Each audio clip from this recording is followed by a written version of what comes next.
Hey everybody, it's Spencer. Just wanted to share some quick tips that I learned while replacing the sway bar links on my 2009 Nissan Versa.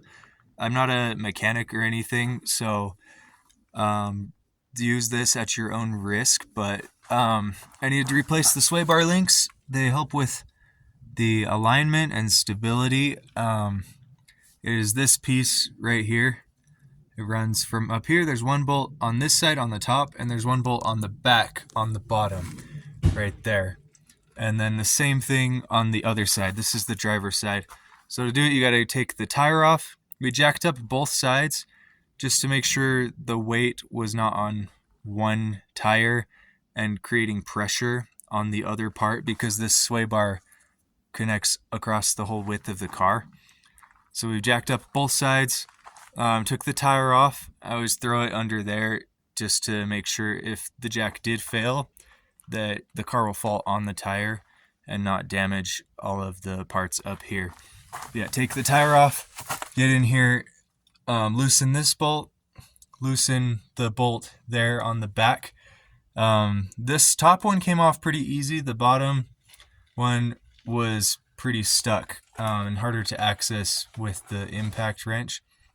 So we ended up having to cut this one off with a Dremel. Just got in there, kind of cut it at this angle back here, just to kind of parallel with the bolt.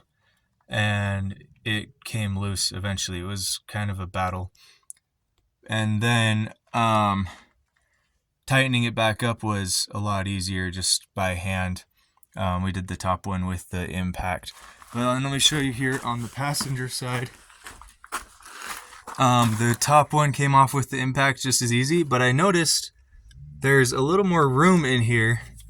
On the other side, I'll show you again, there's a bar in the way, which didn't allow us to get the impact wrench in there. But on this side, I was just able to slide it in here and go upside down and get right onto that bolt.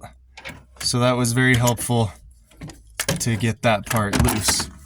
On the other side, that was not possible because there's a piece of engine support or frame or something right there.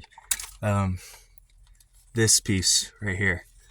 So hopefully this helps. Once you get that replaced, just put the tire back on and get an alignment done.